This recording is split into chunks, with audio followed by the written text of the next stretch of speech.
এই যে অদ্ভুত পিরামিডের মতো স্থাপত্যটা দেখছেন, এটা কিন্তু ইজিপ্ট বা মিশর নয়, এটা আমাদের বাংলার একটি ঐতিহাসিক নিদর্শন, রাসমঞ্চ। আমি এখন আছি বাঁকুড়া জেলার বিষ্ণুপুর শহরে, যা প্রধানত মন্দিরের শহর নামেই বিখ্যাত। নমস্কার বন্ধুরা, আমি প্রদীপ্ত, আর আজ আমি এসেছি বাংলার এই মল্লভূমি শহরে।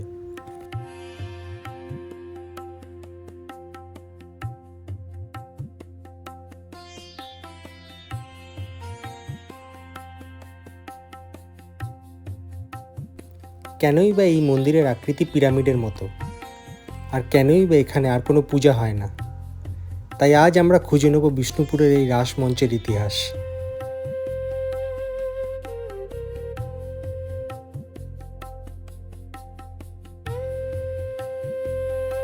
ষোলোশো খ্রিস্টাব্দে তৈরি মল্লরাজ বীর হাম্বির দ্বারা নির্মিত এটি ভারতের অন্যতম প্রাচীন ইটের বা ল্যাটেরাইট মৃত্তিকার তৈরি মন্দিরগুলির মধ্যে অন্যতম, যা আমাদের কাছে প্রধানত রাসমঞ্চ নামেই পরিচিত।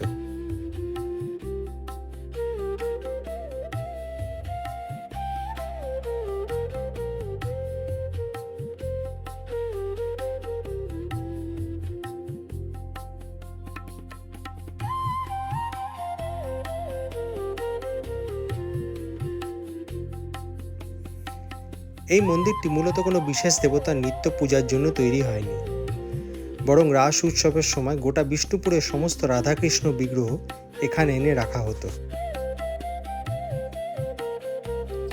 এই মন্দিরের গায়ে রয়েছে সেই যুগের চমৎকার পোড়ামাটি বা টেরাকোটার কারুকাজ, যা তৎকালীন শিল্পকলার নিদর্শন।